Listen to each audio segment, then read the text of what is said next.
ஆண்டவராக இயேசு கிறிஸ்துவின் நாமத்தினாலே உங்களை அனைவரையும் சந்திப்பதில் மிகுந்த சந்தோஷம். விசேஷமாக இந்த கன்வென்ஷன் கூட்டங்கள் ஆனிவர்சரி கூட்டத்தில் பேசுவது மிகுந்த சந்தோஷம். இன்றைக்கி நாம் இந்த கன்வென்ஷன் நாளில், இந்த 2ஆம் நாளில் நாம் மிக முக்கியமான ஒரு விஷயத்தை குறித்து பார்க்கலாம். ஆண்டவர் நம்மோடு கூட சில காரியங்களை பகிர்ந்து கொள்ளுகிற சில விஷயங்கள் இருக்குது. இந்த வேதத்தில் ஆண்டவர் நிறைய காரியங்கள் நமக்கு வச்சிருக்கிறாரு. அதில் நமக்குன்னு விசேஷமாக சில காரியங்கள் வச்சிருப்பார். அதனால தான் அவர் மகத்துவங்களை எழுதி கொடுத்துருக்கிறாருன்றிருக்கு. இன்றைக்கி அப்படி தான் நம்ம ஒரு காரியத்தை பார்க்க போகிறோம். நம்ம ஒரு வசனத்தை வாசித்து கர்த்தருடைய வார்த்தைக்கு நேராக கடந்து போக போகிறோம். யாத்ராகமத்தின் புஸ்தகம் 3ஆம் அதிகாரம் 9-10 வசனங்களை நாம் வாசிக்க கேட்போம். யாத்ராகமம் 3ஆம் அதிகாரம் 9-10. இப்பொழுதும் இஸ்ரவேல் புத்திரரின் கூக்குரல் என் சந்நிதியில் வந்து எட்டினது. எகிப்தியர் அவர்களை ஒடுக்குதலை கண்டேன். நீ இஸ்ரவேல் புத்திரராகிய என் ஜனத்தை எகிப்திலிருந்து அழைத்து வரும்படி உன்னை பார்வோன் இடத்துக்கு அனுப்புவேன், வா என்றார். சரி, கண்களை மூடுவோம். சர்வ வல்லமையுள்ள எங்கள் ஆண்டவரே, இந்த அருமையான நேரத்திற்காக உமக்கு ஸ்தோத்திரம். மகிமையின் தேவன், நாங்கள் எப்பொழுதெல்லாம் கூடி வருகிறோமோ, உங்களுடைய சமூகத்தில் நிற்கிறோமோ, அப்பொழுதெல்லாம் நீர் எங்களோடு கூட வருகிறீர் ஆண்டவரே. நாங்கள் எத்தனை முறை வந்தாலும் எங்களை நீர் வெறுமனே அனுப்பாத தேவன். இப்பொழுதும் ஆண்டவரே, கன்வென்ஷன் கூட்டங்களை ஆசீர்வதிங்க. இத்தனை ஆண்டு காலம் நீ நடத்தி கொண்டு வந்த பாதைகளுக்காக உமக்கு ஸ்தோத்திரம். தகப்பன் தன் பிள்ளையை சுமந்து கொண்டு வந்தது போல இம்மட்டும் சுமந்து கொண்டு வந்திருக்கிறீங்கப்பா. உங்களுடைய முகம் அவர்களுக்கு முன்பாக போயிருக்கிறது ஆண்டவரே. எல்லா சூழ்நிலையிலும் நீங்கள் தேவனாய் கர்த்தர் ஒருவரே அவர்களோடு கூட இருந்திருக்கிறீர் ஆண்டவரே. அதற்காக உமக்கு ஸ்தோத்திரம். இம்மட்டும் நடத்தின இம்மானுவேலர் இனிமேலும் நீ நடத்த வல்லமையுள்ளவராக இருக்கிறீர். முடிவு பரியந்தம் நடத்துவீங்கப்பா. அப்படி நடத்த போகிற தயவுக்காய் ஸ்தோத்திரம். இந்த மாலை வேளையிலும் கர்த்தர் நீர் எங்களை ஆசீர்வதிப்பீராக, எங்களோடு கூட பேசுவீராக, இடைபடுவீராக. எங்கள் ஆண்டவர் இயேசுவின் நாமத்தில் பிதாவே. யாத்ராகமத்தின் புஸ்தகம் 3ஆம் அதிகாரம் 9-10 வசனங்களிலே ஒரு அழைப்பை குறித்து நாம் பார்க்கிறோம். அதாவது மோசேவுக்கு ஒரு அழைப்பு கொடுக்கப்படுகிறது. இந்த அழைப்பு அவனுக்கு கொடுக்கப்பட்டு இஸ்ரவேல் ஜனங்களை விடுதலையாக்கும்படி ஆண்டவர் அந்த அழைப்பை அவனுக்கு கொடுக்கிறார். நான் உன்னை அனுப்புவேன், வா என்றார். இப்போ இந்த இடத்துல ஆண்டவர் சொல்றதான மிக முக்கியமான ஒரு விஷயத்தை நீங்க பார்த்தீங்கன்னு சொன்னா, ஆண்டவர் அவனுக்கு வைத்திருக்கிற அழைப்பை அங்கே வெளிப்படுத்துகிறார். இந்த மோசே இந்த 80 வருஷம் வனாந்தரத்தில், அதாவது முதல் 40 வருஷம் எகிப்தில், அடுத்த 40 வருஷம் வனாந்தரத்தில் அவனை உருவாக்குனார் ஆண்டவர். இந்த ஊழியம் அப்போ தான் தொடங்குது. அதே மாதிரி தான் இந்த ஊழியம், இந்த குறிப்பிட்ட இந்த ஊழியத்தையும், ஒவ்வொரு ஊழியத்தையுமே அப்படி தான் ஆண்டவர் உருவாக்குறார். ஏதோ ஒரு நாளில் எடுத்து கையில் ஊழியத்தை கொடுக்கறது இல்லை. ரட்சிக்கப்பட்ட அன்றைக்கே உடனே தூக்கி கையில் கொடுக்கறது இல்லை. ஆண்டவர் முன்குறிச்சிடுறாரு. ஆனால் அதுக்கு ஒரு காலம் வச்சிருக்கிறார், உருவாக்குறார். சீஷர்களை 3 வருஷம் உருவாக்கி ஒரு ஊழியத்தை கையில் கொடுத்தார். அதே மாதிரி தான் இந்த ஊழியத்தை, இந்த திருச்சபையை, இந்த போதகரை, இந்த குடும்பத்தை ஆயத்தப்படுத்தினார். ஆயத்தப்படுத்தி ஒரு ஒன் ஃபைன் டே அவர்களுக்கு இந்த ஊழியத்தை கையில் கொடுத்து, நீங்கள் போய் இந்த ஊழியத்தை செய்யுங்கள் என்று சொல்லி ஆண்டவர் கொடுத்தார். எப்படி மோசே அந்த எகிப்துக்கு போய் ஜனங்களை விடுதலையாக்கி அவர்களை கொண்டு வர வேண்டுமோ, அதே மாதிரி தான் ஒவ்வொரு ஊழியமும் உருவாக்கப்படுது. ஊழியத்தினுடைய அடிப்படை என்னன்னா சோல் வின்னிங், அதாவது ஆத்மாவை ரட்சிப்பு. அவ்வளோதான். இது பேஸ்ல தான் எல்லாமே இருக்கு. ஊழியனாலே அது ஒன்று தான். அதுக்கப்புறம் அந்த ஆத்மாவை நம்ம என்ன செய்ய போகிறோம், எப்படி ஆயத்தப்படுத்துகிறோம், பரலோகத்தை சேர்க்க போகிறோம், அது 2வது வகை. முதல் வகை என்ன, எல்லாத்தினுடைய ஊழியத்தினுடைய அடிப்படை என்னன்னா சோல் வின்னிங், அதாவது ஆத்ம ரட்சிப்பு. அப்போ இந்த ஆத்ம ரட்சிப்புக்கு இந்த மோசையை தயார் பண்ணி அனுப்புனது போல ஒவ்வொரு ஊழியத்தையும் கர்த்தர் தயார் பண்ணி அனுப்புறார். எனக்கு ஆண்டவர் சொல்லி கொடுத்தது எப்பவுமே ஒரு விஷயம்தான். ஒரு சபையை ஒரு இடத்துல கர்த்தர் உருவாக்குறாருன்னா அதுக்கு பின்னாடி கர்த்தருடைய மகா பெரிய திட்டம் உண்டு. எதுக்காக உருவாக்குறாரு அப்படின்னு கேட்டால், இப்போ ஒரு இடம் தேவனுக்கு முன்பாக மிகவும் மோசமான காரியத்தில் இருக்கும். அதாவது அவங்களுடைய பாவங்கள் தேவனை எட்டினதாக இருக்கும். இப்போ அந்த இடம் அழிவுக்கு நேராக வந்திருக்கும். அந்த இடத்துல என்ன பண்ணுவார், கடைசி முயற்சி, அந்த ஜனங்களை காப்பாற்றுறதுக்கு கடைசியாக ஒரே ஒரு வழி தான் இருக்குது. அந்த வழியும் இல்லைன்னா அதுக்கப்புறம் ஜனங்க அழிக்கணும். அது என்ன வழி அப்படின்னு கேட்டிங்கன்னா, ஒரு ஊழியக்காரனை அனுப்பி அங்கே ஒரு திருச்சபையை ஸ்தாபிப்பது. எதனால், அங்கே ஒரு 10 நீதிமான்கள் உருவாகிட்டாங்கன்னா அந்த இடத்தை அழியாதபடி கர்த்தர் காப்பாற்றிடுவார். இதுதான் பைபிளில் சொல்லப்பட்டிருக்கு. அதனால தான் ஆண்டவர் ஒவ்வொரு இடத்துக்கும் அனுப்புறாரு. இப்போ பாருங்க, மோசேவை எங்கே அனுப்புறாரு, எகிப்துக்கு அனுப்புறாரு. எகிப்து எவ்வளோ மோசமான இடம்னு மோசேக்கு தெரியும், ஆனால் அங்கே அனுப்புறாரு. அப்போ ஒரு ஊழியத்தை, நீங்கள் ஊழியத்தை தொடங்கி இருக்கிற எல்லா ஊழியக்காரங்களையும் கேட்டு பாருங்க. இப்போ நம்ம சபை இருக்குது, இந்த சபை ஊழியக்காரங்களையும் கேட்டு பாருங்க. இந்த இடத்துக்கு வரும்போது இந்த இடம் எப்படி இருந்ததுன்னு கேட்டு பாருங்க. அவங்க இங்கே வந்தபோது அவங்க மனநிலை எப்படி இருந்தது, ஏன் இங்கே வந்தேமோன்னு யோசித்த நாட்கள்லாம் இருக்கும். ஏன் இந்த ஜனங்க மத்தியில் வந்தோமோ, எதனால ஆண்டவர் இங்கே அனுப்புனாரோ. ஒரு நிறைய ஊழியர்கள் என்கிட்ட சொல்லியிருக்கிறாங்க, நான் வரும்போது இங்கே ஒருத்தர் கூட ரட்சிக்கப்பட்டவங்க கிடையாது. இங்கே இருக்கிற ஜனங்களாம் மோசமானவங்க, மனிதத்தன்மை இல்லாமல் இருந்தாங்களா என்கிட்ட ஒரு சிலர்லாம் சொல்லியிருக்கிறாங்க. இங்கே இருக்கிறவங்களுக்கு மனுஷத்தன்மையே கிடையாதுங்க, அவ்வளோ மோசமானவங்க.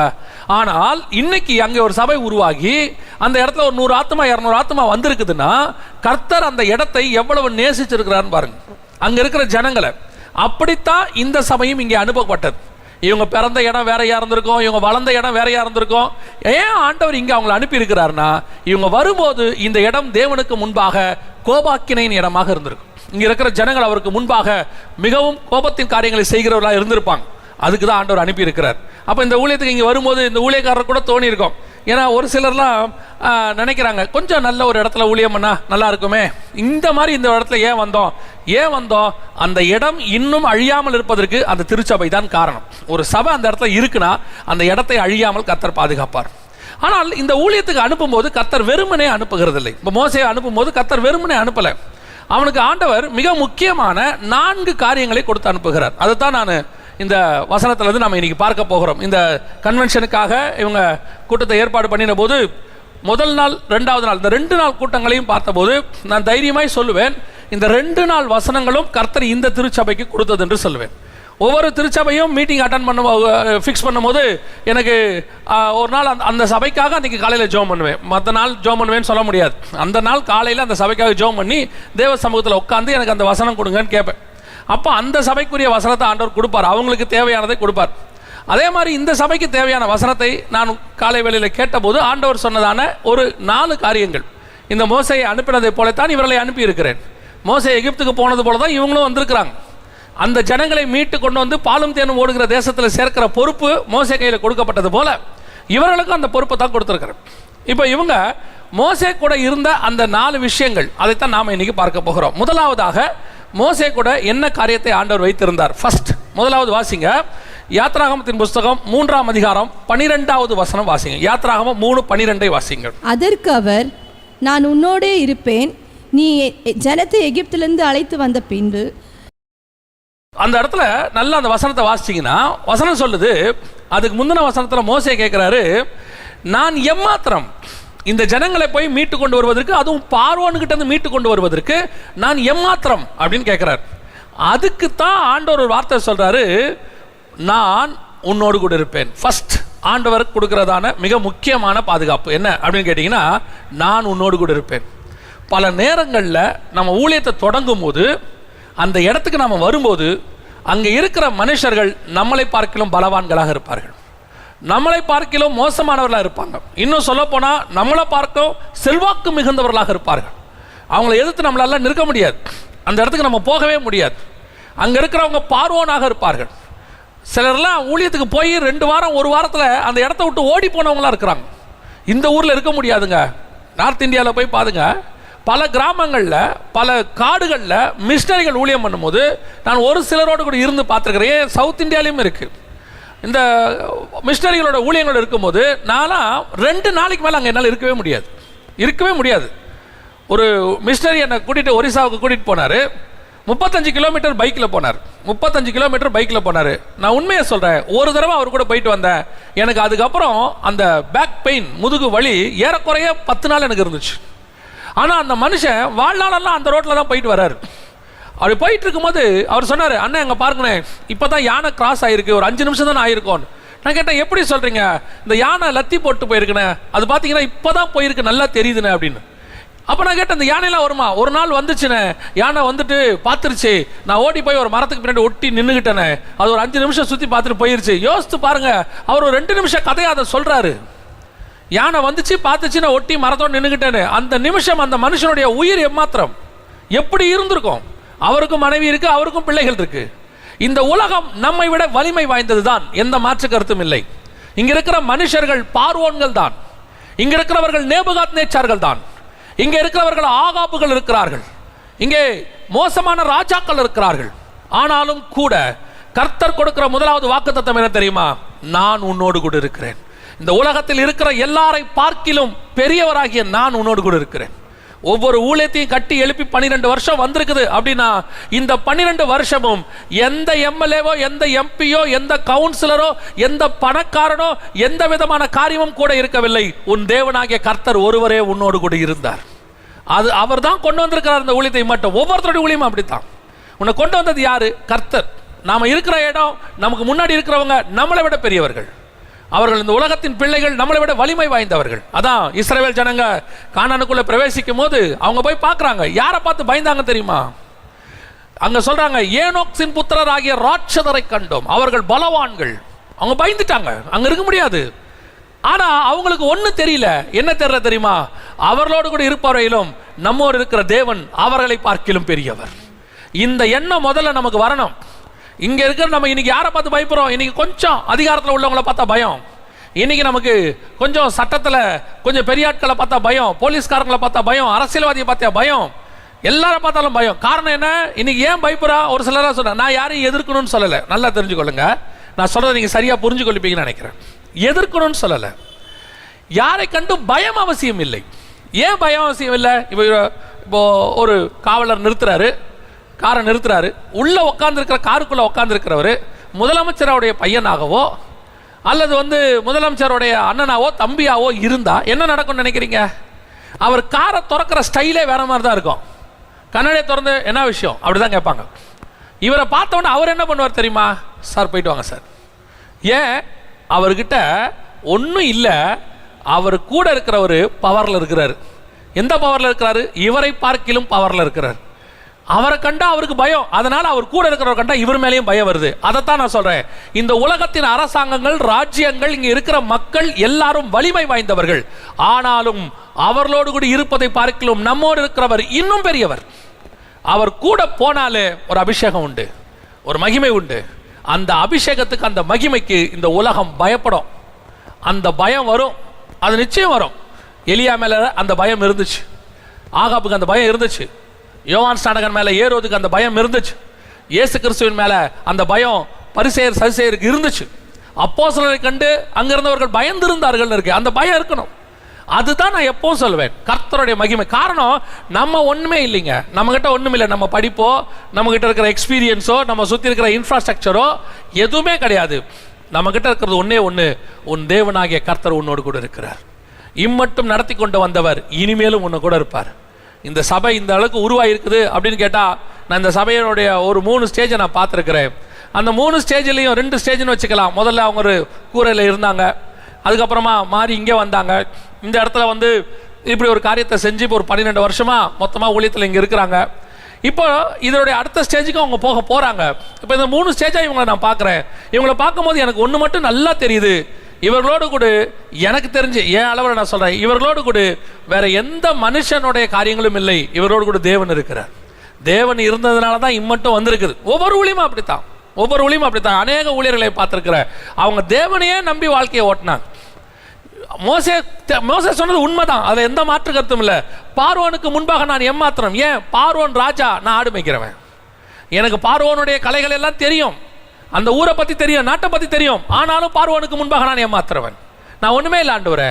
ஆண்டவர் சொல்றாரு, நீ ஒன்றும் இல்லைப்பா, ஆனால் பார்வோனிலும் பெரியவர் உன்னோடு கூட இருக்கிறார். அந்த தைரியம் தான் தாவீதுக்கு இருந்துச்சு. அந்த தைரியம் தாவீதுக்கு இருந்துச்சு. சவுல் எல்லாரை விட பெரியவன். சவுலை கண்டா எல்லாரும் பயப்படுவாங்க. சவுல் எல்லாரிலும் உயரமானவன். ஆனால் சவுலை விட உயரமானவன் ஒருத்தன் வந்தான் பாருங்க அந்த இடத்துல, கோலியாத்துன்னு. அவனை பார்த்து எல்லாரும் பயந்தாங்க. ஏன்? சவுலே பயந்தாரு. ஆனா தாவீதுக்கு மட்டும் பயம் இல்லை.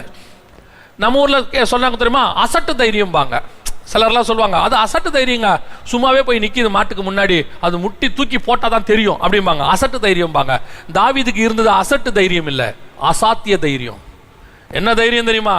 அவன் சொல்றான், நீ நிந்திக்கிற இஸ்ரவேலின் தேவனாகிய கர்த்தருடைய நாமத்தில் நான் வருகிறேன். என் கூட தேவன் இருக்கிறாரா? அந்த தைரியம் வந்துட்டாலே எது மேலேயும் பயம் வராது. எதை குறித்து பயம்? பெருமை அல்லது அதை நான் சொல்ல வரல, ஒரு பயம் வராது. ஏன்? என் தேவனாகிய கர்த்தர் என்னோடு கூட இருக்கிறார். அதனால தான் இந்த தேவன் அவர் கூட இருந்து எகிப்தில் எல்லாத்தையும் செஞ்சதை பார்த்த மோசே சொல்றாரு. ஒரு இடத்துல ஆண்டவர் சொல்றாரு மோசையை பார்த்து, நீ போப்பா, நீ போ, நான் உங்களோட வரமாட்டேன், இந்த ஜனங்க ரொம்ப வணங்கா கழுத்து உள்ள ஜனங்க, நான் வேற ஒரு தூதனை அனுப்புறேன். அவன் சொல்றான், நீர் வந்தால் ஒழிய நான் போக மாட்டேன். ஏன்? நீர் கூட இருந்தா என்ன மரியாதை கிடைக்கும்னு எனக்கு தெரியும். இந்த ஊழியத்தின் பாதையில் கர்த்தர் இருக்கிற மரியாதை, கர்த்தர் கூட இருந்தால் என்ன மரியாதை தெரியுங்களா?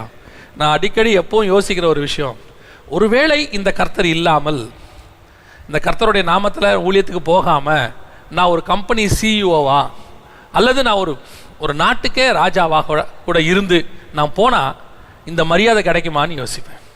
ஏன் தெரியுமா சொல்கிறேன்? நான் ஒரு ஊழியத்துக்கு போகும்போது பார்ப்பேன், எல்லா இடத்துக்கும் பார்ப்பேன், அது உள்நாடோ வெளிநாடோ பார்ப்பேன். ஏர்போர்ட்டில் போகிறதுக்கு முன்னாடி டிக்கெட் எல்லாம் எடுத்து அனுப்பி இங்கே ஏறும் போது ஃபோன் பண்ணி கேட்பாங்க, பிரதர் ஏறிட்டீங்களா? அங்க இறங்கும் போது இறங்குற இடத்துல நிற்பாங்க. அந்த பெட்டி ஒரு வெயிட்டும் இருக்காது, சும்மா கையில தான் வச்சிருப்போம். அதை வாங்குறதுக்கு 2 பேர் ஓடி வருவாங்க. கொடுங்க பிரதர், இல்ல பரவாயில்ல, இல்ல கொடுங்க பிரதர். அந்த கார்ல ஏத்தி அந்த திருப்பி அந்த ஊழியத்தை முடிச்சு அனுப்புற வரைக்கும் அவங்க அந்த கவனிக்கிறது இது எம்டி ஜெகனுக்காகவோ எந்த ஊழியக்காரனுக்காக அல்ல, அவர் அனுப்பின நாமம் ஒன்று இருக்குது, அவர் கூட ஒருத்தர் இருக்கிறாரு, அவருக்கு கிடைக்கிற மரியாதை, அந்த மரியாதையை கொடுக்குறாங்க. இதுவே இயேசு இல்லாவிட்டால் அந்த மரியாதை கிடைக்குமா? கிடைக்குமா? கிடைக்காது. அதான் நான் சொல்லுவேன், நம் தேவனாகிய கர்த்தர் நம்மோடு இருக்கிறார். அதனால தான் மோசே அழகா ஒரு வார்த்தை சொல்றார், ஆண்டவரே நாங்கள் பூமியில் இருக்கிற எல்லா ஜனங்களை பார்க்கிறோம், நாங்கள் எதில் விசேஷித்தவர்கள் தெரியுமா? எங்கள் தேவனாகிய கர்த்தர் எங்களோடு கூட வருகிறார், எங்கள் தேவன் எங்களோடு இருக்கிறாரியா, அதுதான் விசேஷம். இந்த சபைக்கு ஆண்டவர் இத்தனை வருஷ காலம் கூட இருந்திருக்கிறார். நான் எப்பவும் சொல்லுவேன், அந்த கழுதை மேலே இயேசு இருக்கிற வரைக்கும் தாங்க கழுதைக்கு மரியாதை. துணியை விரிப்பாங்க, கிளையை உடைச்சு போடுவாங்க, எல்லாம் போடுவாங்க. இந்த கழுதை சில நேரத்தில் என்ன செய்யும் தெரியுமா? இதெல்லாம் விரிச்சு போட்ட உடனே கழுதை நினைச்சுக்கணும், நான் ஒருவரும் ஏறாத கழுதை, நான் ரொம்ப ப்ரீஷியஸான கழுதை, அதனால என்ன செய்யறாங்கன்னா எல்லாரும் எனக்கு விரிக்கிறாங்கன்னு என்னைக்கு கழுதைக்கு மனசுல அந்த எண்ணம் வந்துச்சோ கழுதை காலி. மேல உட்கார்ந்து இருக்கிற கர்த்தரை அப்படியே அந்த கழுதை பிடிச்சிக்கணும், ஆண்டவரே இறங்கிடாதீங்கப்பா, நீங்க இருக்கிற வரைக்கும் தான்ப்பா எனக்கு இந்த மரியாதை, என்னைக்கு நீங்க இறங்கிட்டீங்களோ எனக்கு முன்னாடி துணியை விரிக்க மாட்டான், எனக்கு முன்னாடி கிளைய வரைக்க மாட்டான், திருப்பி என்ன கொண்டு போய் கட்டி போட்டுருவான். ஆண்டவரே நீங்க இருக்கிற வரைக்கும் தான்ப்பா எனக்கு விடுதலை. அந்த மேல இருக்கிற தேவன் இறங்காமல் கடைசி வரைக்கும் பார்த்துக்கணும், அதுதான் அந்த கழுதைக்கு மரியாதை.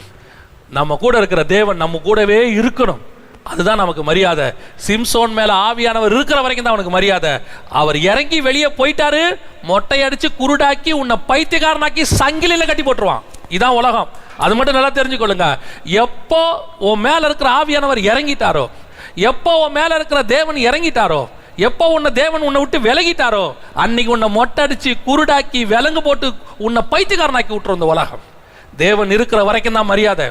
அதுதான் இப்போ இந்த சபைக்கு இத்தனை வரைக்கும் இருந்த ஆண்டவர். நம்முடைய அடுத்த ஜெபம் என்ன இருக்கணும் தெரியுமா? நான் ஓடி முடிக்கிற வரைக்கும் நீங்க என் கூட இருக்கணும் ஆண்டவர். நீங்க இல்லாவிட்டால் நான் இந்த பிரயாணத்தை செய்ய மாட்டேன், நீங்க இல்லாவிட்டால் நான் ஊழியத்தை செய்ய மாட்டேன். ஏறி நிற்கும் போது புல்பீட்ல தேவ பிரசன்னம் இருந்தா தான் பேசணும். எத்தனை பரிசுத்தவான் அப்படி இருந்திருக்கிறாங்க தெரியுமா? அந்த தேவ பிரசன்னம் இல்லாட்டி பேச மாட்டாங்க. ஒரு பரிசுத்தவானை குறித்து எனக்கு தெரியும், அவர் செய்த காரியம் நான் பார்த்து பிரமிச்சிட்டேன். பிரசங்கத்துக்கு வந்துட்டாரு, உட்கார்ந்துருக்கிறார், முன்னாடி போதகர் பாட்டு பாடிக்கிட்டு இருக்கிறார், அடுத்து அவர் தான் பிரசங்கம் பண்ணணும். இன்னும் ஒரு 10 நிமிஷத்துல திடீர்னு தேவ மனுஷனை காணும். போதகருக்கு கை காலெல்லாம் உதறிடுச்சு, எங்க இவர் ஆளை காணுமே, எங்க போயிருக்கிறாரு? பார்த்தா அவர் வீட்டுக்கு கீழே போய் போதகருடைய ரூம்ல உட்காந்து முழங்கால் போட்டு ஜோம் பண்ணிட்டு இருக்கிறார். உதவியாளர் ஓடி வந்து சொன்னார், பாஸ்டர் அவர் கீழே ஜோம் பண்ணிட்டு இருக்கிறார். பாஸ்டருக்கு ரொம்ப கோபம், என்னடா அவரு ஊழியத்துக்கு வந்துட்டு ஜோம் பண்ணிட்டு இருக்கிறார். ஒரு 15 நிமிஷம் கழிச்சு வந்தார். அந்த தேவ பிரசங்கத்தில் நின்று மனுஷன் பிரசங்கம் பண்ணாரு. அந்த பிரசங்கத்தை நான் உட்காந்து கேட்டேன் இன்னைக்கு, அதனால தான் எனக்கு தெரியும். அந்த பிரசங்கத்தை உட்காந்து கேட்கிறேன் இன்னைக்கு. அவ்வளவு ஒரு ஆழமான செய்தி, இருதயத்தை உடைக்கிற செய்தி ஆதியாகமத்திலிருந்து எடுக்கிறார். முடிச்ச பிறகு அந்த போதகர் கேட்டாரு, எங்க போயிட்டீங்க? இப்படி நான் பயந்துட்டேன் தெரியுமா, எங்க போயிட்டீங்க அப்படின்னு. அவர் சொன்னாரு, ஆண்டவர் கீழே போய் ஜோம் பண்ணுன்னு சொன்னாரு, நான் போயிட்டேன். உடனே இந்த போதகர் கேட்டாரு, ஐயா நாங்கெல்லாம் இங்கே வெயிட் பண்ணோம். அவர் சொன்ன வார்த்தை, 1,00,000 பேர் வெயிட் பண்ண எனக்கு கவலை இல்லை, என் தேவன் சொல்றதை மட்டும்தான் நான் செய்ய முடியும், அதுதான் முக்கியம். தேவன் என்ன சொல்றாரோ அந்த தேவனை கூட வச்சுக்கணும். அந்த தேவன் இல்லாம புல்பீட்ல ஏறக்கூடாது, அந்த தேவன் இல்லாம பிரசங்கம் பண்ணக்கூடாது, அந்த தேவன் இல்லாம ஒரு வேலையும் செய்யக்கூடாது, அந்த தேவன் இல்லாம வேலையை தொடங்கக்கூடாது, அந்த தேவன் இல்லாம வேலையை முடிக்கக்கூடாது. எல்லாத்திலையும் உன் தேவனாகிய கர்த்தர் உன்னோடு கூட இருக்கிறாரான்னு பார்த்துக்கணும். That's very important. ஆண்டவர் எதிர்பார்க்கறது அதைத்தான். உன் தேவனாகிய கர்த்தர் உன்னோடு கூட நான் இருக்கிறேன். உன்னுடைய பலகீனத்தை நினைக்காதீங்க, நான் ஏமாத்திரம், எனக்கு ஒன்றும் இல்லை, எனக்கு வேறு எந்த ஒரு காரியமும் இல்லை, படிப்பு இல்லை, எனக்கு உயர்த்தி விடுறதுக்கு ஆள் இல்லை, எனக்கு பின்னாடி தாங்கிறதுக்கு யாருமே இல்லை, உதவி செய்யறதுக்கு யாரும் இல்லை, நான் என்ன செய்ய போறேன்? நாங்கள் தனித்து விடப்பட்டிருக்கிறோமே. கர்த்தர் சொல்றாரு, இவங்கெல்லாம் இல்லாம இருக்கிறது நல்லது, காரணம் உன் தேவனாகிய கர்த்தர் உன்னோடு கூட இருக்கிறார். இவ்வளவு பேர் இருக்கும்போது இவங்க இருக்க மாட்டார். ஆண்டவர் யாருமே இல்லை நீ நினைக்கிற பத்தியா, அன்னைக்கு ஆண்டவர் உன் கூட இருக்கிறார்னு அர்த்தம். அதுதான் கர்த்தர் சொல்ற வார்த்தை, உன் தேவனாகிய கர்த்தர் நான் உன்னோடு இருக்கிறேன். நாம ஒண்ணுமே இல்லை, ஏமாத்திரம். இது ஃபர்ஸ்ட் ஆண்டவர் மோசேக்கு சொல்ற வார்த்தை, நீ போ, தைரியமா போ.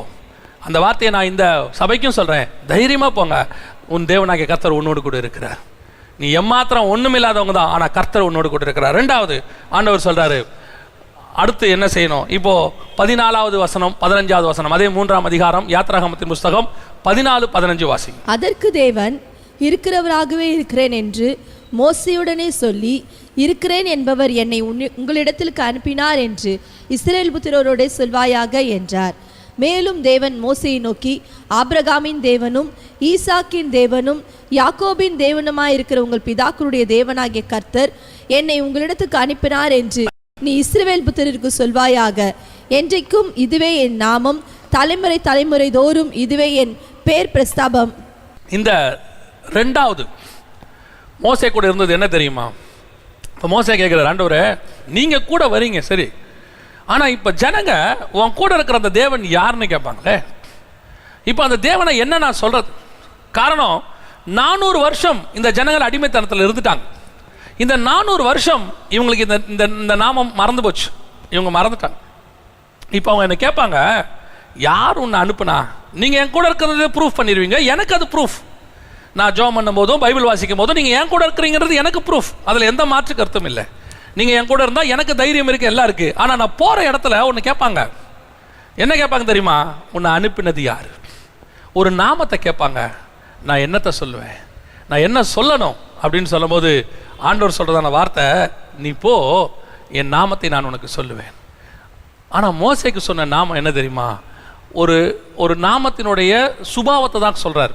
ஆபிரகாமின் தேவனும் ஈசாக்கின் தேவனும் யாக்கோபின் தேவனும் உடைய அந்த நாமத்தை உடையவர், இருக்கிறவராகவே இருக்கிறவர் உன்னை அனுப்பினார். ஆனால் உங்களுக்கும் எனக்கும் இந்த திருச்சபைக்கு ஆண்டவர் கொடுக்குற மிக முக்கியமான ஆசீர்வாதங்களில் ஒன்று என்ன தெரியுமா? 2000 வருஷமா, இன்னும் சொல்லப்போனார் 4000 வருஷமா ஆதாம்லேருந்து அத்தனை பேரும் இந்த கேள்வியை கேட்பாங்க, ஆண்டவரே உங்களுடைய நாமம் என்ன? அந்த சிம்சனுடைய அம்மா கேட்கும், உன் நாமம் என்ன? மோசே கேட்பாரு, உன் நாமம் என்ன? யாக்கோபு கேட்பாரு, உங்களுடைய நாமம் என்ன? அத்தனை பேருக்கும் அதை ஏன் கேட்பானேன்? அது அதிசயம், அது அதிசயம், அது அதிசயம் சொன்ன ஆண்டவர் 4000 வருஷம் கழிச்சு அந்த வல்லமையுள்ள மகத்துவம் உள்ள மேலே வானம் கீழே பூமி அத்தனை பேரும் நடுநடுங்கக்கூடிய மகத்துவம் உள்ள அந்த நாமமாகிய இயேசு என்கிற நாமத்தை உன் கையிலே கர்த்தர் கொடுத்திருக்கிறார். இன்னைக்கு நம்ம இயேசுங்கிற நாமத்துடைய பவர் தெரியாம இருக்கிறோம், ரொம்ப கேஷுவல் ஆயிட்டோம். இயேசு ஆண்டவராக இயேசு கிறிஸ்துன்னு சொல்லி சொல்லி சொல்லி அந்த இயேசுங்கிற நாமத்தினுடைய பவர் நமக்கு தெரியல. அதான் ஒரு பெரிய ஊழியக்காரர் சொல்லுவார், இஸ்ரவேல் ஜனங்க சீயோனுங்கிற வார்த்தையை யூஸ் பண்றதுக்கு ரொம்ப பயப்படுவாங்களாம், பரலோகங்கிற வார்த்தையை சொல்றதுக்கு ரொம்ப யூஸ் பண்ணுவாங்களாம், யெகோவாங்கிற வார்த்தையை சொல்றதுக்கு ரொம்ப யோசிப்பாங்களாம். காரணம் என்னன்னா, அது அவ்வளவு பரிசுத்தம் உள்ளது, அவ்வளவு மகத்துவம் உள்ளது. அதை என் வாயில எப்படி சொல்லுவேன், அந்த பரிசுத்தம் உள்ளதை என்னுடைய அசுத்தமான வாயில எப்படி சொல்லுவேன் அப்படின்னு சொல்லுவாங்க. அது சொல்லிட்டு அந்த ஊழியக்காரர் சொல்வாரு, அதை காட்டிலும் மேலான மகத்துவம் உள்ள நாமம் தான் இயேசு என்கிற நாமம். அந்த நாமத்தை தான் அவங்க கையில் கொடுத்து அனுப்புறாரு. நீ போ, கேட்டா சொல்லு, நான் ஆபிரகாமின் தேவன்னு சொல்லு. இப்போ புதிய ஏற்பாட்டில் ஆண்டவர் சீஷர்ல அனுப்பும் போது சொல்றாரு, நீ போ, நீ என்ன சொல்லணும் தெரியுமா? இயேசுவின் நாமத்தினால வர்றேன்னு போய் சொல்லு.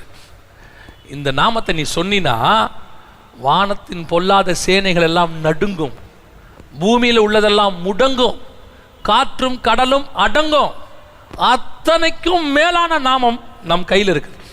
இந்த நாமத்தை நம்ம யூஸ் பண்ணும்போது ஆண்டவர் கொடுக்குற பவர் என்ன தெரியுமா? நீ ஒரு ஜனங்க கிட்ட போறிய, அந்த ஜனங்க அத்தனை பேரும் உன்னை நம்புறதுக்கு இந்த ஒரு நாமம் போதும். இன்னைக்கு ஊழியத்தினுடைய வளர்ச்சி எதில் இருக்கு? நிறைய பேர் நினைக்கிறாங்க இந்த ஊழியத்தை நம்ம எப்படி வளர்க்கணும், என்ன செய்யணும் அப்படின்னு சொல்லிட்டு நூதனமாக யோசிச்சு அறிவுபூர்வமாக சில காரியங்கள்லாம் செஞ்சாங்க. என்ன செஞ்சாங்கன்னு கேட்டிங்கன்னு சொன்னால், ஒருத்தர் ஒரு போஸ்டர் போட்டார். நான் பார்த்ததை சொல்கிறேன், பெரிய போஸ்டர் போட்டார். அந்த போஸ்டரில் இயேசுங்கிற பேர் ஒரு இடத்துலையும் இல்லை, வசனம் ஒரு இடத்துலையும் இல்லை. அவருடைய ஃபோட்டோ இருந்துச்சு. அந்த நடக்கிற மீட்டிங்கோடைய அந்த தீம் பேர், இப்போ நம்ம அந்த வசன திருவிழா இந்த மாதிரி அங்கே ஒன்று இருந்துச்சு, எல்லாம் போட்டிருந்தாங்க. வசனமோ இயேசுவோ ஒரு இடத்துல கூட இல்லை. அப்போ அதோடைய உதவியாளரை கூப்பிட்டு நான் கேட்டேன், என்னப்பா இப்படி போஸ்டர்லாம் போட்டிருக்கிறீங்க பெருசா, ஒரு இடத்துல கூட வசனம் இல்லை இயேசுவும் இல்லையேன்னு கேட்டேன். அப்போ அவர் சொன்னார், அண்ணே இந்த இயேசுன்னு பேரை போட்டால் யாரும் வரமாட்டாங்கண்ணே மீட்டிங்க்கு, அது கிறிஸ்தவ மீட்டிங் நினச்சின்னு வரமாட்டாங்க, அதனால் இப்படி செக்குலியராக போட்டு ஜனங்களை வரவழைச்சு அங்கே நாம் என்ன செய்வோம், இயேசுவை சொல்லுவோன்னே, அப்போ அநேகர் ஏற்றுக்கொள்வார்கள். பவுல் சொல்றாரு 1 கொரிந்தியர் 2ஆம் அதிகாரம் 1, 2, 3 வசனத்தில் சொல்றாரு, சகோதரரே நான் உங்களிடத்தில் வரும்போது ஞானத்தோடாவது நய வசனிப்போடாவது பேசுகிறவனாய் வராமல் சிலுவையில் அறையப்பட்ட இயேசுவையே பிரசங்கிக்கிறவனாக வந்தேன். அந்த வசனம் வாசிங்க பார்ப்போம். 1 கொரிந்தியர் 2 அதிகாரம் 1, 2, 3 வசனங்கள் வாசிங்க பார்ப்போம். சகோதரரே, நான் உங்களிடத்தில் வந்தபோது தேவனை பற்றிய சாட்சியை சிறந்த வசனிப்போடாவது ஞானத்தோடாவது அறிவிக்கிறனாக வரவில்லை. இயேசு கிறிஸ்துவை சிலுவையில் அறையப்பட்ட அவரே அன்றி வேறொன்றையும் உங்களுக்குள்ளே அறியாதிருக்க தீர்மானித்திருக்கிறேன். அதாவது அப்படியே சிறந்த வசனிப்பு, ஏற்ற இறக்கம், அப்படியே ஞானம் எல்லாத்தையும் மிக்ஸ் பண்ணி அப்படி ஒரு ப்ரோக்ராம் கொடுத்தா அப்படியே ஜனங்க ரட்சிக்கப்படுவாங்கன்னு. ஒரு பேரும் ரட்சிக்கப்பட மாட்டான், ஒரு பேரும் ரட்சிக்கப்பட மாட்டான். ரட்சிப்பு இயேசு என்கிற நாமத்தில் மட்டும்தான் இருக்கு. அந்த நாமத்தில் தான் ரட்சிப்பு. நீ இயேசுன்னு மட்டும் சொல்லுங்களேன். என்னென்ன நடக்கும்னு நினைக்கிறீங்க? என்னென்ன நடக்கும்னு நினைக்கிறீங்க? அந்த நாமத்தில் தாங்க பவர் இருக்கு. அந்த நாமத்தில் இருக்கிற பவரை தெரியாமல் இருக்கிறாங்க. இந்த தேசத்திலேயே வியாதி வரட்டுமே, இயேசுவின் நாமத்தில் அந்த வியாதி நமக்கு வராது பாருங்க. அப்போ டோட்டல் உலகத்தின் வியாதியை கண்ட்ரோல் பண்ணுறது அந்த ஒரு நாமத்தில் இருக்கு. சீஷர்கள் போயிட்டு வந்து சொல்றாங்க, உம்முடைய நாமத்தினாலே பிசாசுகள் ஓடுது. இன்னும் பரிசுத்தாவின் அபிஷேகமே அவங்க பேரில் பாருங்க. எப்போ சொல்றாங்க? அந்த 3 வருஷம் ஊழியத்திலேயே இயேசு அனுப்பி விடுறாரு. நடுவில் போயிட்டு வந்து சொல்றாங்க, ஆண்டவரே உங்களுடைய நாமத்தினால பிசாசுகள் ஓடுது, வியாதிகள் சுகமாகறாங்க. அப்போ இயேசு சொல்றாரு, கரெக்ட். அப்போ இந்த வசனத்தை படிக்கும் போது எனக்கு தோணுச்சு, ஃபர்ஸ்ட் ஒரு நாள் யோசிச்சிருந்தேன், இவங்க போய் எப்படி அற்புதம் எப்படி செஞ்சிருப்பாங்கன்னு. அந்த வசனம் படிக்கும் போது சொல்லுது, அவருடைய நாமத்தினால நீ பரிசுத்த ஆவியை பெறணும், கண்டிப்பாக பெறணும். அதுக்கு முன்பாகவே உங்கள் கையிலையும் என் கையிலையும் ஒரு நாமம் கொடுக்கப்பட்டிருக்கு. இந்த நாமத்துக்கு அப்படி ஒரு பவர் இருக்கு. வானத்தையும் அசைக்கும், பூமியையும் அசைக்கும், காற்றையும் நிறுத்தும், கடலை அடக்கும், பிசாசை நடுநடுங்க பண்ணும். அத்தனைக்கும் மேலான நாமத்தை நம் கையிலே கர்த்தர் கொடுத்து வச்சிருக்கிறாரு.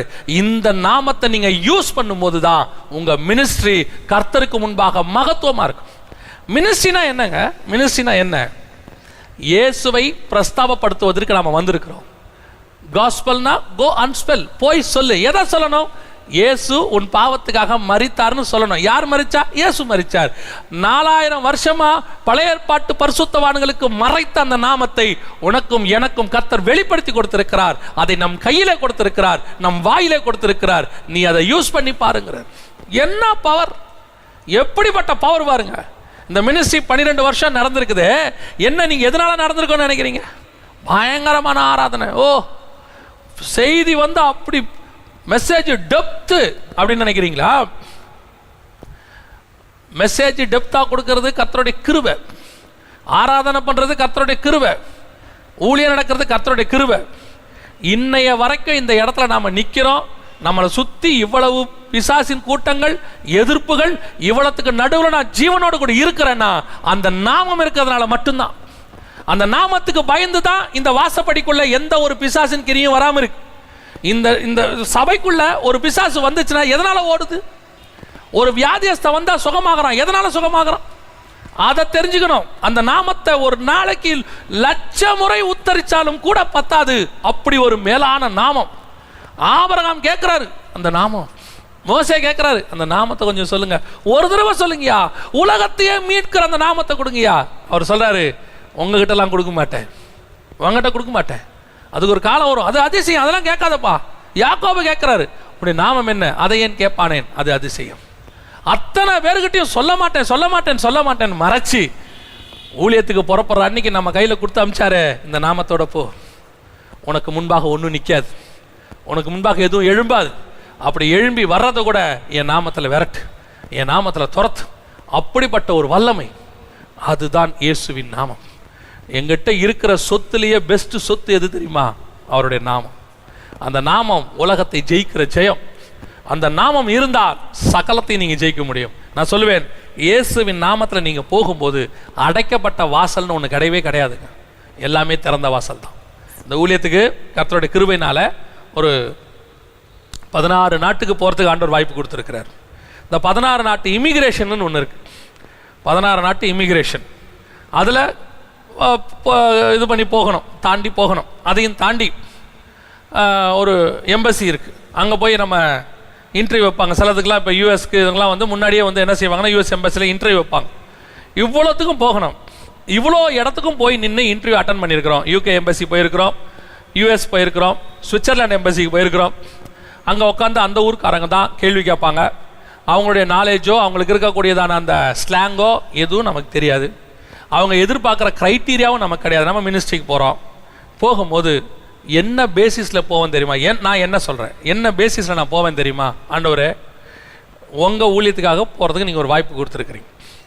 அங்கே நிற்கிற ஆள் எப்படி பேசுவோம் ஏது பேசுவோன்னு எனக்கு தெரியாது. நான் உங்கள் நாமத்தில் போகிறேன், நீங்கள் என்னை அனுப்புனா நான் போகிறேன், இல்லைன்னா நான் போகலை. இது வரைக்கும் சொல்கிறேன், ஒரு எம்பசி கதவும் எனக்கு அடைக்கப்பட்டது கிடையாது. ஒரு இமிகிரேஷனிலும் நான் அடைக்கப்பட்டது கிடையாது. கேள்விகள் கேட்கப்படும், பதில் சொல்லப்படும். ஆனாலும் இதுவரைக்கும் ஒரு இடத்துல நான் அடைத்து நிறுத்தினது கிடையாது. காரணம், என் தேவனாகிய கர்த்தருடைய நாமம் என்னோடு கூட இருக்கிறது. அந்த முத்திர மோதிரம், அது அந்த ஸ்டாம்ப், அது நம்ம கையில் இருந்துச்சுன்னா போதுங்க. ஒரு வீசா இருந்துச்சுன்னா, ப்ராப்பர் வீசா இருந்தால் அது நாட்டுக்குள்ளே விடுவான். நம்மகிட்ட இருக்கிற ப்ராப்பர் வீசாவே இயேசு என்கிற நாமம். இந்த நாமத்துக்கு அப்படி ஒரு பவர் உண்டு. அதனால தான் மோசே கிட்ட சொல்றாரு, நீ போ, அந்த நாமத்தோட போ. என்ன ஆண்டவரை எப்படி நம்புவாங்க? ஒன்ன நம்ப மாட்டாயா, அதான் உண்மை. மோசே, நீ இதுக்கு முன்னாடி அங்கே ஒரு கொலை பண்ணிட்டு ஓடி வந்திருக்கிற, ஆமா. உன்னை நம்ப மாட்டான், ஆமா. நான் ஆடு மேய்க்கிறவன், நான் போய் ஒரு 6 லட்சம் புருஷனையும் அவங்க மனைவி பிள்ளைகளையும் ஆடு மாடுகளையும் வாங்க, நான் உங்களை கானான் தேசத்துக்கு கூட்டு போறேன்னா எப்படி நம்புவான்? யோசிச்சு பாருங்க. சம்பந்தமே இல்லாத 40 வருஷம் கழிச்சு ஒருத்தன் வந்து திடீர்னு, ஆண்டவர் வாங்க எல்லாரும் கிளம்புங்க, ஆண்டவர் உங்களை பாலும் தேன் ஓடுற தேசத்துக்கு கூட்டு போக சொன்னாரு, வாங்க போகலாம் அப்படின்னு சொன்னா, இப்போ நம்ம போய் சொன்னால் யாராவது வருவாங்களா? நீங்கள் சொல்லுங்க பாப்போம், நம்ம சொன்னால் யாராவது வருவாங்களா? அவன் மோசே கேட்டது நியாயமான கேள்வி. எப்படி ஆண்டவரே, நான் ஒத்தாள் போய் 5.5 லட்சம் பேர், ஒரு பெரிய நாடு, அது இஸ்ரவேலுங்கிறது தனி நாடு, உள்ள அவங்களுக்குள்ள இருக்கிறாங்க ஒரு பெரிய இனம்.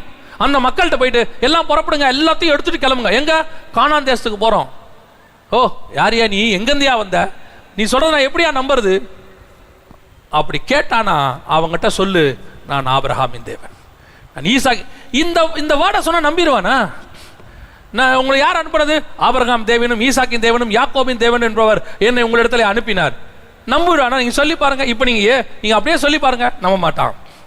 ஆனா ஆண்டவர் சொல்றாரு, நீ போய் சொல்ல, அந்த நாமத்தை நீ உச்சரிக்கும் போது அந்த நாமத்திலிருந்து ஒரு வல்லமை புறப்படும்.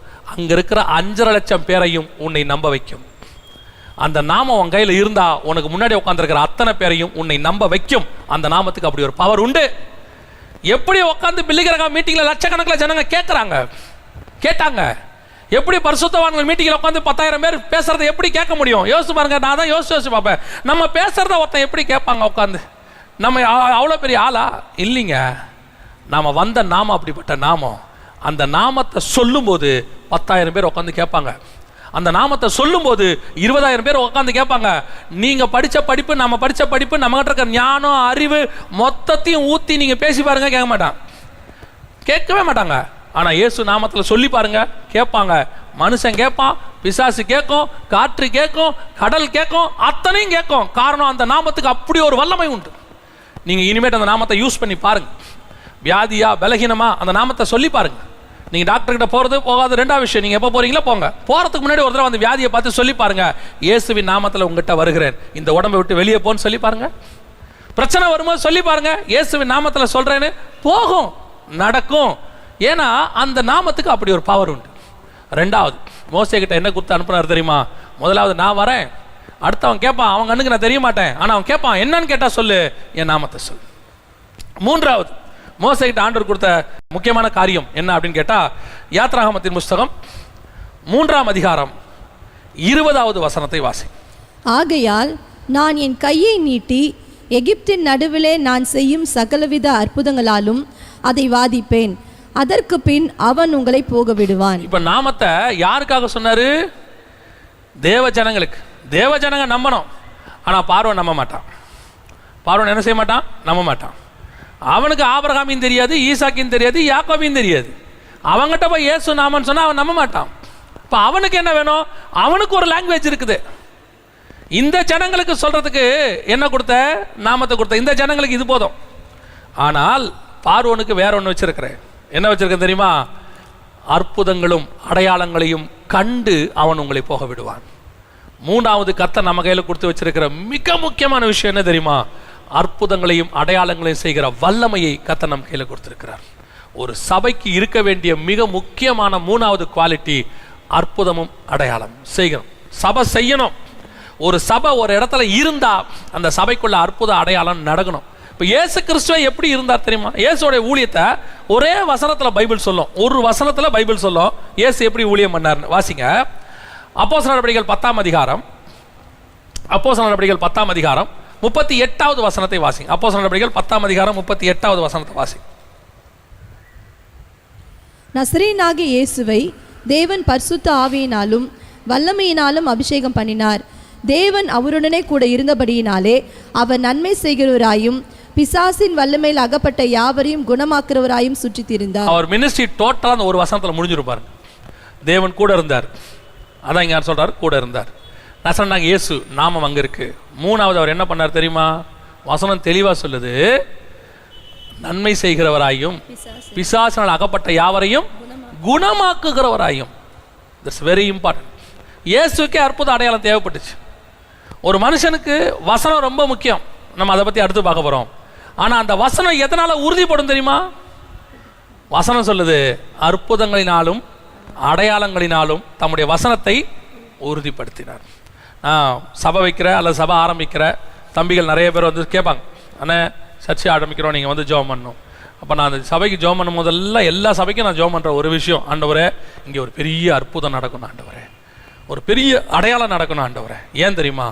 அந்த அற்புதத்துக்கும் அடையாளத்துக்கும் தேவ ஜனங்களுக்கு முக்கியம் இல்லை. எனக்கு கூட தேவ ஜனங்க விசுவாசிக்கிறவங்க, அவங்களுக்கு அவங்களே அற்புதங்களை செய்ய முடியும். விசுவாசிக்கிறவரால் நடக்கிற அடையாளங்கள் ஆவன. இப்போ விசுவாசிக்கு தேவையானதை என்ன பண்ணினோம்? விசுவாசியை ஜெபம் பண்ணி பெற்றுக்கொள்ளலாம், அதுக்கு ஒரு ஆள் தேவையில்லை. ஆனால் யாருக்கு தேவை இந்த அற்புத அடையாளம் தெரியுமா? பார்வோனுக்கு தேவை, தேவனை அறியாதவங்களுக்கு தேவை. தேவனை அறியாத ஜனங்கள் மத்தியில் ஒரு அடையாளம் நடந்துச்சுன்னு வச்சுக்கோங்க, ஒரே ஒரு சமாரிய ஸ்திரீ ஒரு கிராமத்தை கூட்டிட்டு வந்துடுவா. ஒரு அற்புதம் நடக்கணும், ஒரு அடையாளம் நடக்கணும், நாம போய் காஸ்பலே சொல்ல வேணாங்க, நாம இங்க நடக்கிற அற்புத அடையாளத்துக்கு திரளான ஜனங்கள் ஓடி வருவார்கள். இயேசு கிறிஸ்துவ பாருங்க, 4ஆம் அதிகாரம் மத்தேயுல ஒரு பிரசங்கம் பண்ணி முடிக்கிறார். அந்த கடைசி 2 வசனம் வாசிங்க பார்ப்போம். அவருடைய கீர்த்தி சீரியா எங்கும் பிரசித்தமாயிற்று. அப்பொழுது பலவித வியாதிகளையும் வேதனைகளையும் அடைந்திருந்த சகல பிணியாளிகளையும் பிசாசு பிடித்தவர்களையும் சந்திர ரோகிகளையும் திமிர்வாதக்காரரையும் அவரிடத்தில் கொண்டு வந்தார்கள், அவர்களை சொஸ்தமாக்கினார். கலிலேயாவிலும் இப்ப பாருங்களேன், சொஸ்தமாக்கிட்டாரா? அற்புதம் நடந்துச்சா? அடுத்து கலிலேயாவிலும், தெக்கோபோலிலும், இரண்டாவது தெக்கோபோலியிலும், எருசலேமிலும், மூணாவது எருசலேமிலும், யூதேயாவிலும், நாலாவது யூதேயாவிலும், யோர்தானுக்கு அப்புறத்தில் இருந்து, ஐந்தாவது யோர்தானுக்கு அப்புறத்திலும் இருந்து ஜனங்கள் வந்து அவருக்கு பின் சென்றார்கள். இதுதான் அடையாளத்துடைய பவர், அற்புத அடையாளத்தினுடைய பவர் இதுதான். நீங்க உட்கார்ந்து எருசலேமில் அதை செஞ்சு பாருங்க. இயேசு கிறிஸ்து கலிலேயாவில் செய்யறாரு. நீ கலிலேயாவில் இந்த அற்புதம் நடக்கட்டும், இந்த அற்புதத்தை நடந்த அந்த கீர்த்தி 6 நாட்டுக்கு போகும். சிரியாவுக்கு போகும், தெக்கோபோலிக்கு போகும், அப்புறம் யூதேயாவுக்கு போகும், எருசலேமுக்கு போகும், யோர்தானுக்கு அப்புறத்துக்கும் போகும். இங்க உட்காந்து நீங்க செய்யறது. ஆனா அதைத்தான் சொல்றேன், நம்முடைய சபைகள் அற்புதங்களை செய்கிற சபைகளாக மாறணும். இந்த கொரோனா வைரஸ் வந்துச்சே, நம்ம சபையில் ஒரு அற்புதம் நடந்திருந்தா, அதாவது ஒவ்வொரு மெடிசன்காரங்களும் சொல்றாங்க, சித்தாக்காரங்க சொல்றாங்க சித்தால கியூர் பண்ண முடியுது, ப்ரூஃப் பண்ண முடியல, இப்போ ப்ரூஃப் பண்ணிட்டாங்க. அலோபதியில் மெடிசன் கண்டுபிடிச்சிட்டோம், கவலைப்படாதீங்க, ப்ரூஃப் பண்ண முடியல. ஒருத்தர் சொன்னாங்க மெடிசன் ரெடி போட்டாச்சு, மனுஷன் மேலே செக் பண்ணியாச்சு, திடீர்னு கொஞ்ச நாள் கழிச்சு சொன்னாங்க அது 100% வேலை செய்யல. இப்படி மெடிசனே இல்லாம இந்த உலகம் தவிச்சுக்கிட்டு இருக்கிற ஒரு வைரஸுக்கு சபை ஒண்ணுதான் சொல்யூஷன். சபையில மட்டும் இந்த அற்புதம் நடக்குது. எனக்கு தெரிஞ்சு ஒரு சில சபைகள் அற்புதம் நடந்திருக்குது. கொரோனா வைரஸுக்கு பாசிட்டிவ்னு சொல்லி ஆம்புலன்ஸ்ல கூட்டிட்டு போய் இறங்கறதுக்குள்ள நெகட்டிவ் ஆகி வந்தவங்களா இருக்கிறாங்க எத்தனையோ பேர். கர்த்தர் அற்புதங்களை செஞ்சிருக்கிறார். அந்த அற்புதம் ஒவ்வொரு சபையிலையும் நடக்கணும், ஒவ்வொரு விசுவாசி மூலமா நடக்கணும். மருந்தே இல்லாம இருக்கிற காலத்துல ஜனங்க என்ன செய்வாங்க யோசிச்சு பாருங்க. இயேசுகிட்ட ஏன் குஷ்டரோகி ஓடி ஓடி வந்தான்? குஷ்டரோகி ஊருக்குள்ள வரக்கூடாதுங்க, ஆனா இயேசுவை தேடி குஷ்டரோகி ஊருக்குள்ள வராரு, ஓடி வராரு. ஏன் வராரு தெரியுமா? உள்ள வந்தாருன்னா அந்த காலத்துல கல்லெறிஞ்சு கொன்னுடுவாங்க, ஆனாலும் உயிரை பணைய வச்சு வராரு. ஏன் தெரியுமா? ஐயா இந்த குஷ்டத்துக்கு மருந்து இல்லையா, இன்னைக்கு நான் ஊருக்கு வெளியே பொண்டாட்டி பிள்ளைகளை பார்க்காம குடும்பத்தோட பார்க்காம நான் செத்து மடிஞ்சு போகணும் ஐயா. ஒரு நாற்றம் எடுக்கக்கூடியதான ஒரு வியாதியா. இந்த வியாதியிலிருந்து விடுதலையாக்கிறதுக்கு உலகத்திலேயே வாய்ப்பு இல்லைன்னு சொல்லி என்னை தூக்கி ஓரம் போட்டுட்டாங்கய்யா. ஆனா கேள்விப்பட்டையா உங்ககிட்ட அந்த வாய்ப்பு இருக்குன்னு சொல்லி உயிரை பணைய வச்சு நான் வந்திருக்கையா, என்னை சுகமாக்கியா. இயேசு சொல்றாரு, அவனை தொட்டு சுகமாக்கினார். இன்னைக்கு வைரஸ் அப்படி இருக்கும்போது நம்முடைய சபையில் ஒரு அற்புதம் நடக்கணும், கேளுங்க. நீங்க இதை நெகட்டிவா எடுத்துக்காதீங்க. நான் நடக்கலன்னு சொல்லல, நடக்கணும்னு கேளுங்க. என் சபையில நடக்கணும் ஆண்டவரே, என் ஊழியத்துல நடக்கணும் ஆண்டவரே, என் மூலியமா நடக்கணும் ஆண்டவரே. என் சபையில் அப்படி ஒரு அற்புத அடையாளம் நடந்தா தூர தேசத்திலிருந்தும் ஜனங்க ஓடி வருவாங்க. நம்ம ஊர்ல ஒரு நல்ல ஹாஸ்பிட்டல் இருக்குன்னு சொல்லி, தனியார் ஹாஸ்பிட்டல், நல்ல ஹாஸ்பிட்டல், அங்க நல்ல சிகிச்சை கொடுக்குறாங்கன்னு சொல்லி மத்திய கிழக்கு நாடுல இருந்து ஃபிளைட் பிடிச்சிட்டு வரான். ஜனங்க வர்றாங்க, வந்து அந்த ஹாஸ்பிட்டல்ல தங்கி பக்கத்திலே ஒரு வீடு எடுத்து லட்சக்கணக்கில் செலவு பண்றாங்க. ஒரு ஹாஸ்பிட்டலுக்கு அப்படி ஓடி வருவாரானால், நம்முடைய ஊழியத்திலையும் சபையிலையும் அப்படி ஒரு அற்புத அடையாளம் நடந்தால் ஜனங்கள் பல நாடுகளிலிருந்து உன்னை தேடி வருவார்கள். நம்ம மூலமா நடக்கணும், இப்ப நடக்கணும், நம்ம சபையில நடக்கணும். அப்படி ஜெபம் பண்ணுங்க. ஆண்டவரே, ஒரு அற்புதம் நடக்கணும் ஆண்டவரே. அந்த அற்புதம் யூதேயாவிலும் தெக்கப்போலியிலும் ஆண்டவரே சிரியாவிலும் இந்த ஜனங்களை ஓடி வரத்தக்கதாக, திரளான ஜனங்கள் வரத்தக்கதாக, நிரம்பத்தக்கதாக என் சபை அப்படி மாறணும் ஆண்டவரே. அந்த வாஞ்ச, அந்த வெறி வரணும். 12 வருஷம் நம்ம எப்படி இருந்தோம் முக்கியம் இல்ல, அடுத்த 12 வருஷம் வருக தாமதிக்கிறதுக்குள்ள இந்த ஏரியாவுக்கு சொல்யூஷன் வியாதினா அது மாரநாத சபைதான் சொல்லணும். திரளான ஜனங்கள் வரணும். அப்படி ஒரு வல்லமையை சபைக்குள்ள இறங்கணும் ஆண்டவரே, அது வரணும். நான் இது மாரநாதாக்கு மட்டும் சொல்லல, ஒவ்வொரு சபைக்கும் சொல்றேன், ஒவ்வொரு ஊழியக்காரனுக்கும், ஒவ்வொரு விசுவாசிக்கும் சொல்றேன். நமக்குள்ள அப்படி ஒரு வாஞ்சை வரணும், நமக்கு அந்த விசுவாசம் வரணும். நாம யோசித்து பாருங்க, இதை விட பெரிய வைரஸ் வருதுன்னு பில்கேட்ஸ் சொல்றாரு. அவருடைய மருந்தை விற்கிறதுக்கு அவர் சொல்றாரு, பில்கேட்ஸுக்கே சவால் விடுற அளவுக்கு ஊழியக்காரன் உருவாயிட்டா என்ன ஆகும்? என்ன பண்ண முடியும்? இன்னைக்கு இருக்கிற பில்கேட்ஸ் ரட்சிக்கப்பட்டுருவாரு. சே, இவங்களை ஒண்ணும் பண்ண முடியாதியா, இவங்க இருக்கிற வரைக்கும் நான் ஒண்ணுமே பண்ண முடியாதுங்கிற முடிவை உலகத்தில் இருக்கிறவெல்லாம் எடுக்கணும். அந்த அளவுக்கு சபை வளரணும். அதான் மோசே கிட்ட சொன்னார், நீ போ மோசே, ஆண்டவரே நாமத்தை ஜனங்கிட்ட சொல்லிடுவேன். பார்வோன்ட்ட என்ன சொல்லணும்? பார்வோன்ட்ட நான் அற்புத அடையாளத்தை செஞ்சு காட்டுறேன் பாரு. மோசே செஞ்சது ரெண்டு வகையான அடையாளம். ஒன்று பாம்பை பிடிப்பார், இன்னொன்று கையை போட்டு குஷ்டத்தை எடுப்பார். ரெண்டே அடையாளம். அதோட அர்த்தம் என்ன தெரியுமா? ஒன்று குணமாக்குதல், இன்னொன்று பிசாசை விரட்டுதல். இது ரெண்டு தான் இயேசு அங்கே செஞ்சது. இயேசு செஞ்சது ரெண்டு தான். அந்த இடத்துல நீங்க பாத்தீங்கன்னா, ஒன்னு குணமாக்குறதுல, ஒன்னு விடுதலை ஊழியம். இந்த ரெண்டு ஊழியமும் சபைக்குள்ள இருக்கணும். இது ரெண்டும் சபைக்குள்ள இருந்தா நம்முடைய சபைதான் பார்வோன்களை மண்டியிட வைக்கிற சபையாய் மாறும். கர்த்தர் அப்படி உருவாக்குவார். ரெண்டே மினிஸ்ட்ரி, ரெண்டு வகை, ஒன்னு அற்புதம், ஒன்னு அடையாளம்.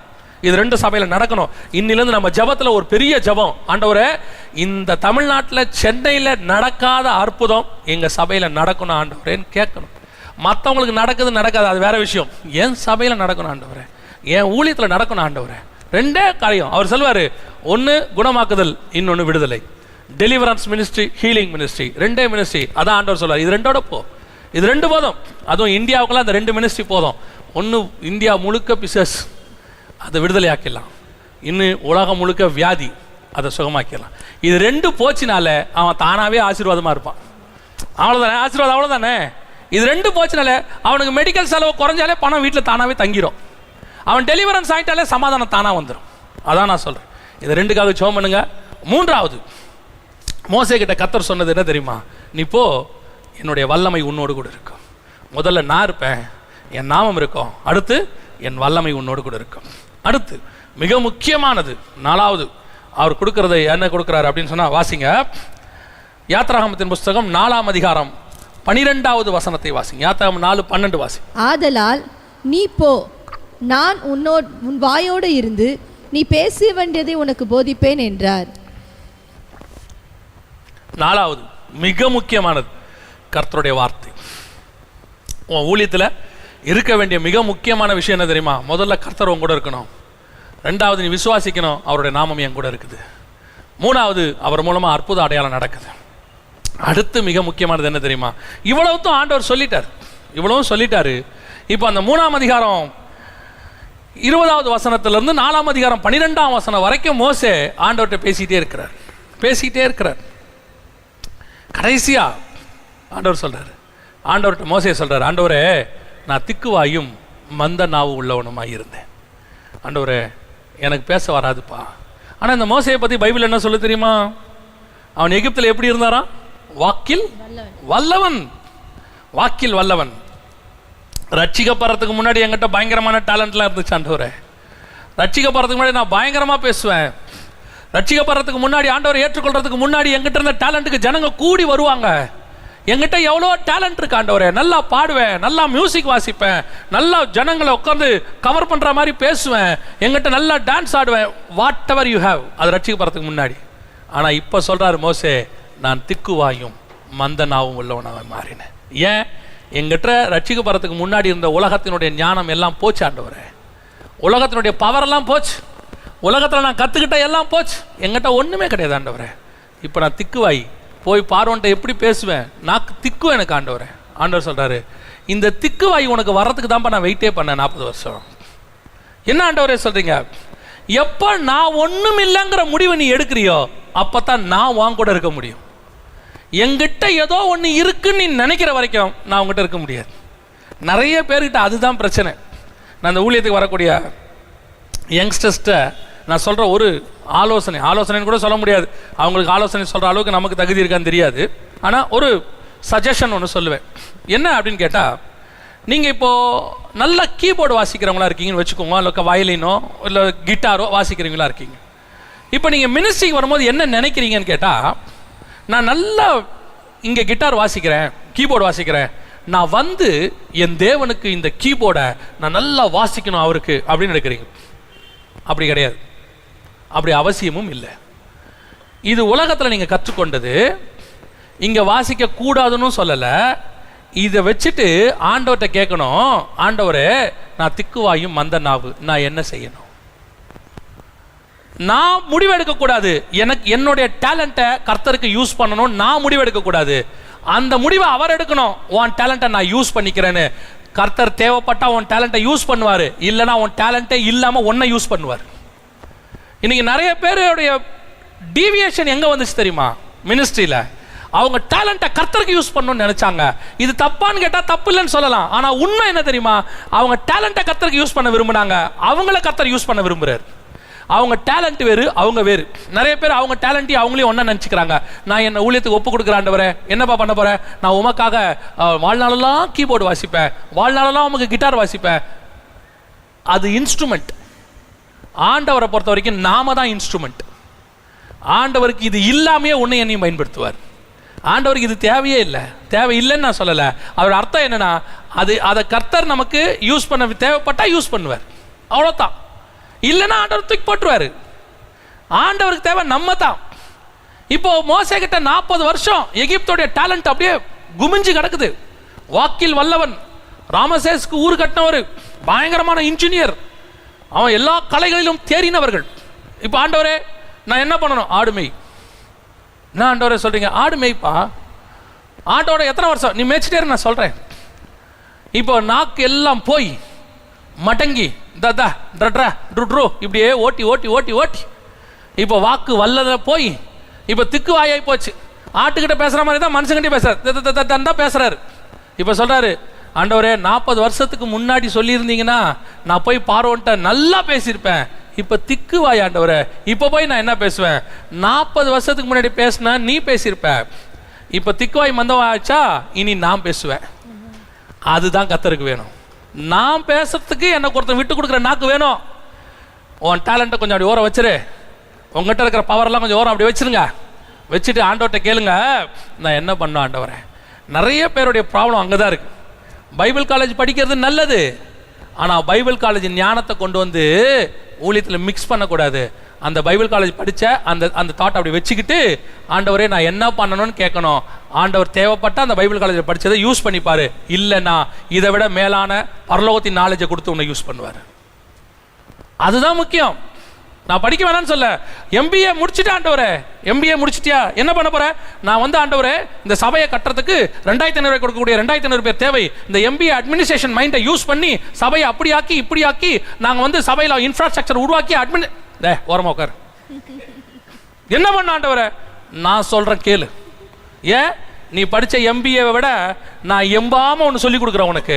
முழங்கால் போடு, நான் சொல்லி கொடுக்குறேன், அதை செய். அதுதான் மினிஸ்ட்ரி. நான் எந்த படிப்பையும் கேவலமா சொல்லல. படிப்பை கர்த்தர் பயன்படுத்தணும், நம்ம யூஸ் பண்ணக்கூடாது மினிஸ்ட்ரியில. கர்த்தர் மினிஸ்ட்ரியில நம்மளை தான் யூஸ் பண்ண விரும்புறாரு. நம்முடைய படிப்பையோ நம்முடைய டேலண்ட்டையோ தேவைப்பட்ட அவர் யூஸ் பண்ணிப்பாரு. மோசே கிட்ட அதுதான் சொல்றாரு, கொஞ்சம் அப்படி இருப்பா, நான் உன் நாவாக இருப்பேன், அடுத்து நான் உனக்கு போதிப்பேன்.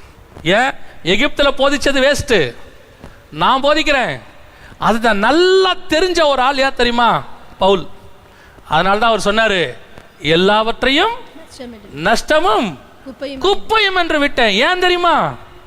அவரை அறிகிற அறிவின் மேன்மைக்காக. அங்க ஒன்று இருக்கு, அதை நான் தெரிஞ்சுக்கணும்னா இதை விடணும்.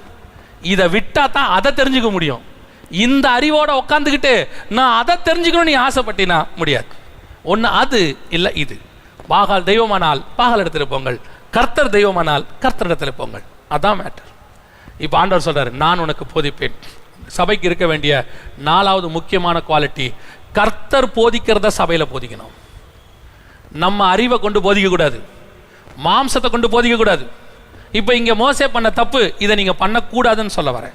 மோசே ஒரு தப்பு ஒன்று செய்கிறார். என்ன செய்கிறாரு? இப்போ கர்த்தர் சொல்லிட்டாரு, நான் போதிக்கிறேன் உனக்கு, நான் சொல்கிறத ஜனங்கிட்ட சொல்லு, நான் உனக்கு சொல்லி கொடுக்குறேன் எல்லாம், ஓகே ஃபைன் அப்படின்னு நம்ம சொல்லுவோம். மோசே சொல்லலை. மோசே சொன்னார், ஆண்டவரே நீங்கள் எனக்கு இருப்பீங்க, என் கூட இருப்பீங்க, உங்கள் நாமம் என்கிட்ட இருக்கு, அப்படி கையை போட்டு எடுத்தா வல்லமை பயங்கரமாக இருக்குது, கோலில் வல்லமை இருக்குது, எல்லாம் ஓகேப்பா. இப்போ என்ன செய்யணும் மோசே? நீர் அனுப்ப சித்தமாக இருக்கிற வேற யாராவது அனுப்பு. அதுக்கு எதுக்குடா இவ்வளோ நேரம் உங்ககிட்ட பேசினேன் நான்? ஏன்? இப்போ மோசேக்கு உள்ள மாம்ச பயம், மாம்ச பயம். இப்போ என்ன நடக்க தெரியுமா? ஆரோன் ஒருத்தரை இந்த பிளான்லேயே இல்லாமல் கர்த்தர் சேர்க்கிறாரு. ஆரோன் ஒருத்தவனை பார்க்க வந்துகிட்டு இருக்கான். இப்போ ஆண்டவர் சொல்றாரு, அவன் உன் வாயாய் இருப்பான். இப்போ அந்த கர்த்தருடைய போஸ்டிங் யாருக்கு வந்துருச்சு? ஆரோனுக்கு போயிருச்சு. கர்த்தர் பேச வேண்டியதுக்கு பதிலா மனுஷன் பேச போறான். அங்கதான் விஷயம். கர்த்தர் பேசுறதுக்கு பதிலா மனுஷன் பேச போறான். அவன் உனக்கு வாயாய் இருப்பான், நீ அவனுக்கு தேவனாய் இருப்ப. இப்ப யோசித்து பாருங்க, ஆண்டவர் சொன்னது என்ன? நான் உனக்கு தேவனாய் இருப்பேன், நான் உனக்கு வாயாய் இருப்பேன். எவ்வளவு பெரிய காரியம்! நான் உனக்கு போதிப்பேன். இன்னைக்கு நிறைய இடத்துல என்ன பிரச்சனை தெரியுமா?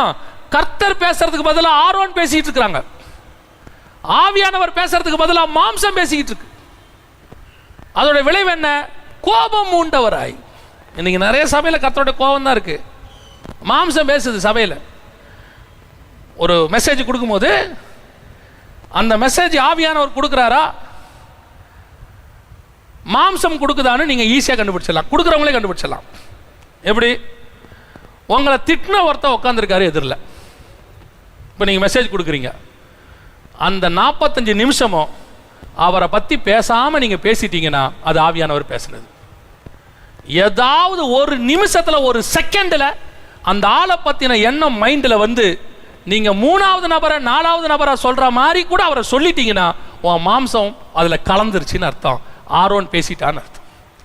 கர்த்தர் கோபம் உண்டவராய் மாறிடுவார். இன்னைக்கு அதான் நடக்குது. பிரசங்கம் யார் பேசுறது? தேவனா? யார் போதிக்கிறது சபையில்? தேவனா மாம்சமா? இதுதான் இப்போ முக்கியமே. ஒருத்தர் ஏதாவது சொன்னாங்கன்னா உடனே அந்த எண்ணம் மைண்ட் தாட்டில் இருக்கு. அந்த வாரம் ஃபுல்லாக நடந்தது என் தாட்டில் இருக்கு. இப்போ என்ன பண்ணுறேன்? ஞாயிற்றுக்கிழமை காலையில் அந்த ஒரு வாரம் நடந்த ஸ்டஃப்பை ஒரு 4 பேர் என்ன தப்பாக பேசிட்டாங்க. இந்த 4 பேர் பேசுறதை நான் என்ன பண்ணுறேன் தெரியுமா? கீழே உட்காந்துருக்கிற 4000 பேருக்கு கொடுக்குறேன். அவனோட கஷ்டம் அதை கேட்டே ஆகணும். அவன் மாவம் ஒரு வாரமா ஆவிக்குரிய ஆகாரம் கிடைக்காம வந்து உட்காந்துருக்கான். இப்போ நீங்க என்ன பண்றீங்க தெரியுமா? அந்த 4 பேருக்கு ஜுரம், அவனுக்கு பேராசிட்டமால் கொடுக்கணும். இப்போ நீங்க என்ன பண்ணீங்க? எல்லாரும் வாயை திறங்க, அத்தனை பேர் வாயிலும் போடுறா பேராசிட்டமால். ஏன்? ஆவியானவர் பேராசிட்டமால் அது 4 பேர் தான் கொடுக்க சொன்னாரு. 4 பேரை தனியாக கூப்பிடுங்க. உங்களை பற்றி இப்படி எனக்கு ஒரு குறை இருக்குது, மனசில் இருக்குது, பேசி முடிங்க. பிரசங்க பீடத்தை உங்கள் மாம்சத்துக்கு பயன்படுத்தாதிருங்கள். ஆரோன் பிரசங்க பீடத்திலிருந்து பேசக்கூடாது. பிரசங்க பீடத்திலிருந்து தேவன் தான் பேசணும். தேவன் உன் வாயாய் இருப்பார், அவர் பேசணும், அவர் போதிப்பார். சபையில் பிரசங்கம் கர்த்தர் கொடுக்குற வார்த்தையாக இருக்கும். கான்ஃபிடென்ட் உங்களுக்கு இருக்கணும். முதல்ல இது எனக்கு கர்த்தர் கொடுத்தாரு, இன்னைக்கு கர்த்தர் பேச சொன்னாரு, அந்த கான்ஃபிடென்ட் உங்களுக்கு வந்துருச்சுன்னா ஓகே ஃபைன். அன்னைக்கு மெசேஜ், அன்னைக்கு செய்தி அந்த சபையை அசைக்கும், தொடும். அங்க கொடுக்குறவங்க சாட்சி கொடுப்பாங்க, கர்த்தர் என்னோடு கூட பேசினார், இது கர்த்தர் எனக்கு கொடுத்த வார்த்தைன்னு சொல்லுவாங்க. அப்படி எதுவுமே சொல்லாம ஒரு அசைவே இல்லாம நடக்குதுன்னா, சில நேரங்கள்ல சில சபைகள்ல என்ன வார்த்தை கொடுத்தாலும் அசைவு இருக்காது, அது வேற. ஆனால் இது பெரும்பான்மை அப்படி கிடையாது. இயேசு பிரசங்கம் பண்ணி முடிக்கும் போதெல்லாம் பாருங்க, ஜனங்க ஆச்சரியப்பட்டார்கள். அதிகாரமுடையவராய் பேசி ஜனங்கள் வந்து சொன்னாங்க, இதுவரைக்கும் நாங்கள் இப்படி பேசி கேட்டதில்லைன்னு சொன்னாங்க. ஜனங்க ஒரு சாட்சி கொடுத்துக்கிட்டே இருப்பாங்க, இல்லைன்னா பரலோகம் சாட்சி கொடுத்துக்கிட்டே இருக்கும். அந்த இடத்துல உன் பிரசங்கத்தில் ஒன்று மட்டும் மைண்டில் நல்லா வச்சுக்கொள்ளுங்க. ஊழியர்களுக்கு நான் சொல்கிறது, இளம் ஊழியருக்கு இது மட்டும் வர, ஏன்னா இதுக்கு மேலே உள்ளவங்களுக்கு நான் சொல்ல முடியாது, அவங்களும் நம்ம அங்கே போக வேண்டாம். நம்ம இளம் ஊழியர்கள் வர்றவங்களுக்கு நான் சொல்கிறேன், நீங்கள் தேவ சமூகத்திலேருந்து ஆண்டவர்கிட்டருந்து வார்த்தை வாங்குங்க. நீங்கள் அந்த உங்கள் வாழ்க்கையில் நடந்த யாரோ ஒருத்தர் எதிராக பேசிட்டாங்களோ, அது ஏதோ ஒரு அசம்பாவிதம் நடந்துருச்சோ, அதை உங்கள் பிரசங்கத்தை யூஸ் பண்ணி யாருக்கும் சொல்லாதீங்க, அதை ஜனங்களுக்கு கொண்டு போகாதீங்க. அது அவனுக்கு தேவையில்லை. அது உன் வாழ்க்கையில் நடந்த ஒரு சம்பவம், அது எதுக்கு அவனுக்கு? உனக்கு விரோதியே வந்து உக்காந்தாலும் அந்த விரோதியை சாடமாடியா மாம்சத்தில் பேசுனீங்கன்னா உன்னுடைய பலிபீடத்தை நீ அசுசப்படுத்திட்டீங்கன்னு அர்த்தம். உங்களுடைய பலிபீடத்தில் மாம்சத்தை கொண்டு வந்துட்டீங்கன்னு அர்த்தம். பேசுகிறவங்க பேசட்டும், அவங்க வந்துடட்டும். அப்படி அவங்ககிட்ட ஒப்புரவாகணும்னா தனியாக கூப்பிட்டு ஒப்புரவாக முடியலன்னா விடுங்க. ஆனால் உட்காந்துருக்கிற மிச்சம் பேரை மாம்சத்தை விதைக்காதீங்க. ஆண்டவர் என்ன நினைப்பார் தெரியுமா? நீ உன் மாம்சத்தை விதைக்கிறதுனால அவங்க இருதயத்தை திறக்க மாட்டார். ஏன்னா அது கர்த்தருடைய ஆத்மா உள்ள இருக்கு, அவர் ஜீவ ஆத்மா ஊதி இருக்கிறார். அது உள்ள என்ன ஆகாரம் கொடுக்கணும்னு அவருக்கு தெரியும். இங்கிருந்து மாம்சத்தை பேசும்போது அந்த ஆகாரம் உள்ள போகாம பார்த்துப்பார். ஏன்? ஐயோ இது இவங்களுக்கு வேண்டியது, இவன் மாம்சத்தில் பேசுறான், இதை பேசினா ஏன் இவங்கெல்லாம் கெட்டு போயிடுவாங்க. எத்தனை சபையில் விசுவாசி சொல்ல தெரியுமா? நான் பார்த்ததை உங்களுக்கு சொல்றேன். நிறைய சபையில் விசுவாசி பிரசங்கம் பண்ணி முடிச்சோன்னு சொல்லும், இன்னைக்கு யாரையோ பெரும்போடு போட்டார், எவனை போட்டார்னு தெரியல. அப்போனா அவன் மைண்டில் என்ன ஏறல? ஆவியானவர் பேசினார்னு ஏறல. ஒரு பெரிய பிரசங்கியார், நல்லா பேசுவார், நல்ல பிரசங்கியார், நல்ல செய்தி கொடுப்பார். அவரோட கூட்டத்துக்கு ஒருத்தர் போயிட்டு வந்தார். நான் ரொம்ப வாஞ்சியாக கேட்டேன், அண்ணன் என்ன பேசினாங்க இன்னைக்கு போட்டு தாளிச்சு எடுத்துட்டாருங்க எல்லாரையும். 4-5 ஊழியக்காரங்க பேரை சொல்லி அவரை போட்டு இவரை போட்டு. நான் கேட்டேன், என்ன வசனம் பேசினாரு? வசனத்தை விடுங்க, என்ன போல்ட்டா அடிச்சார் தெரியுமா? வசனம் மைண்டில் போல பார்த்தீங்களா? உன் மாம்சத்தை அவனுக்குள்ள கலந்துட்ட, நீ உன் மாம்சத்தை அவனுக்குள்ள கலந்துட்ட. இப்போ அவன் எதுக்கு வந்து உட்கார்றான் பிரசங்கத்தில்? இன்னைக்கு யாரை திட்ட போறாரு, யாரை போட போறாரு, அண்ணன் யாரை இன்னைக்கு விட்ட போறாரு, யாரை குத்த போறாருன்னு வந்து உட்காந்துருக்கான். அப்படி நீங்க அன்னைக்கு எதுவும் பேசாம ஆவில பேசினா இவன் மாம்சத்தை வந்து என்ன தெரியுமா சொல்றான்? அண்ணன் பிரசங்கம் இன்னைக்கு எடுபடவே இல்லை, இன்னைக்கு ரொம்ப சாஃப்டா பேசிட்டாரு. உன்னுடைய மாம்சம் கலக்காத பிரசங்கத்தை கர்த்தர் விரும்புகிறார். அதனால தான் ஆண்டவர் சொல்றாரு, நான் உன் வாயாய் இருப்பேன், நான் உனக்கு போதிப்பேன், நான் நீ நடக்க வேண்டிய வழியை உனக்கு காண்பித்து நான் உனக்கு போதிப்பேன். நம்ம தீர்மானம் எடுக்கணும், ஆண்டவரே என் சபையில் நீங்கள் தான்ப்பா பேசுவீங்க, நான் பேசவே மாட்டேன் ஆண்டவரே, நான் உங்கள் ரெப்ரசன்டேட்டிவாக நிற்பேனே ஒழிய மனுஷனை சாட்டிஸ்ஃபை பண்ணுற மாதிரி நான் பேச மாட்டேன். இன்னொன்று சொல்கிறேன், இந்த பலிபீடத்தில் யாரையாவது நீங்கள் ஏற்றுறீங்கன்னா கர்த்தர் உத்தரவு கொடுத்தா மட்டும் ஏற்றுங்க. கர்த்தர் உத்தரவு கொடுக்கலையா நீங்களே பேசுங்க. ஒருவேளை வார்த்தை இல்லையா, தைரியமா இன்னைக்கு வார்த்தை இல்லை, நம்ம ஜெபம் பண்ணுவோம், தேவனை ஆராதிப்போம், துதிப்போம், ஒரு வாரம் முழுக்க கர்த்தரை துதிப்போம்னு தேவ சமூகத்தில் போய் கதறுங்க, ஆண்டவரே எனக்கு வார்த்தை கொடுங்க, கொடுப்பாரு. தம்முடைய நம் நிமித்தமாவோ இல்லையோ வந்திருக்கிற ஜனங்கள் நிமித்தமாய் கர்த்தர் கண்டிப்பாக வார்த்தையை கொடுத்து தான் அனுப்புவார். ஆனால் இங்கிருந்து கர்த்தருக்கு பிரியமில்லாத, தேவ சித்தம் இல்லாத மாம்ச சித்தம் வந்துடக்கூடாது. இந்த 4 காரியங்கள் ரொம்ப முக்கியம். இதில் ரொம்ப ஆச்சரியம், 4வது இடத்துல மோசே செய்தது அந்த தப்பு. அவன் தன்னுடைய ஊழியத்தில் மாம்சத்தை கலந்ததனுடைய விளைவு கடைசி வரைக்கும் ஆரோன் பிரச்சனை. கடைசி வரைக்கும் 32ஆம் அதிகாரத்தில் கண்ணுக்குட்டியை செஞ்சிருவார். அதுக்கப்புறம் ஜனங்களை நிர்வாணமாக்கிடுவார். அதுக்கப்புறம் பாருங்க, அப்படியே கண்மலை அடிக்கிற விஷயம் வரைக்கும் வந்து 2 பேருமே போல பாருங்க, 2 பேருமே உள்ள போல. இவன் செஞ்ச தப்பும் அவன் செஞ்ச தப்பும் எல்லாம் சேர்ந்து மொத்தமாக 2 பேரையும் போடாம பண்ணிருச்சு. நான் அதை தான் சொல்றேன், நீங்க மாம்சத்தை கலந்துட்டீங்கன்னா கடைசியில் நீங்க கானானுக்கு போக விடாத நிலைமை வந்துடும். அதான் நடக்கும்.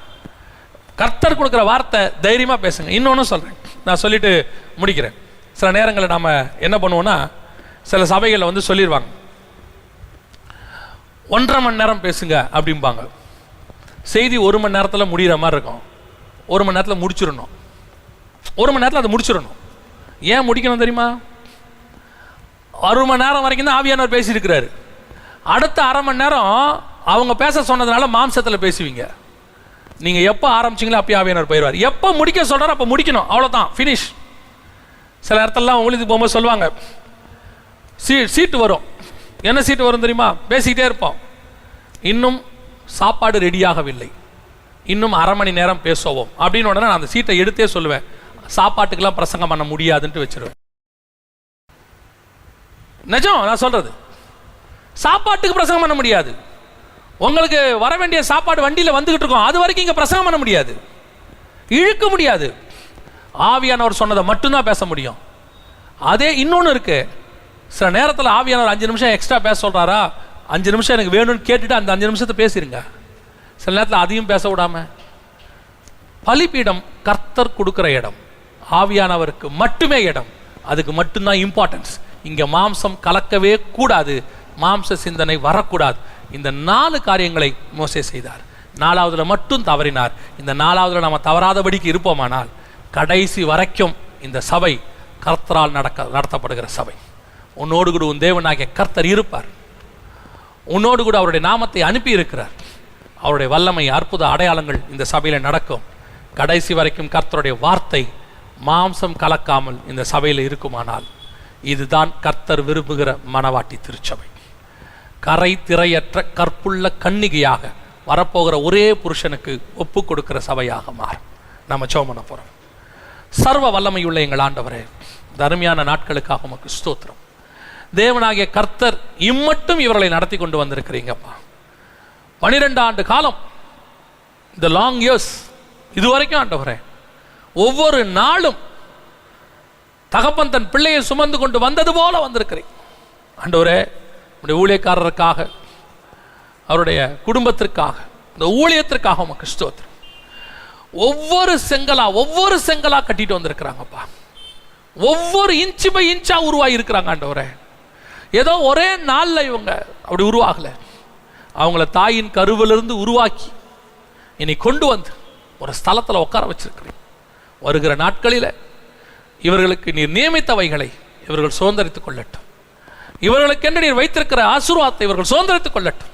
இந்த திருச்சபை ஒரு மலை மேல் இருக்கிற பட்டணமாக அநேக ஜனங்கள் ஓடி வந்து ஆண்டவன்மாரை ரட்சிக்கப்பட என்ன செய்ய வேண்டும் என்று கேட்கப்படுகிற திருச்சபையாக, அநேக வியாதியஸ்தர்கள் குணமாக்குற திருச்சபையாக, அநேக அகப்பட்டவர்கள், பிசாசினால் அகப்பட்டவர்கள் விடுதலையாகிற ஒரு டெலிவரன்ஸ் சென்டராக மாறட்டும் ஆண்டவரே.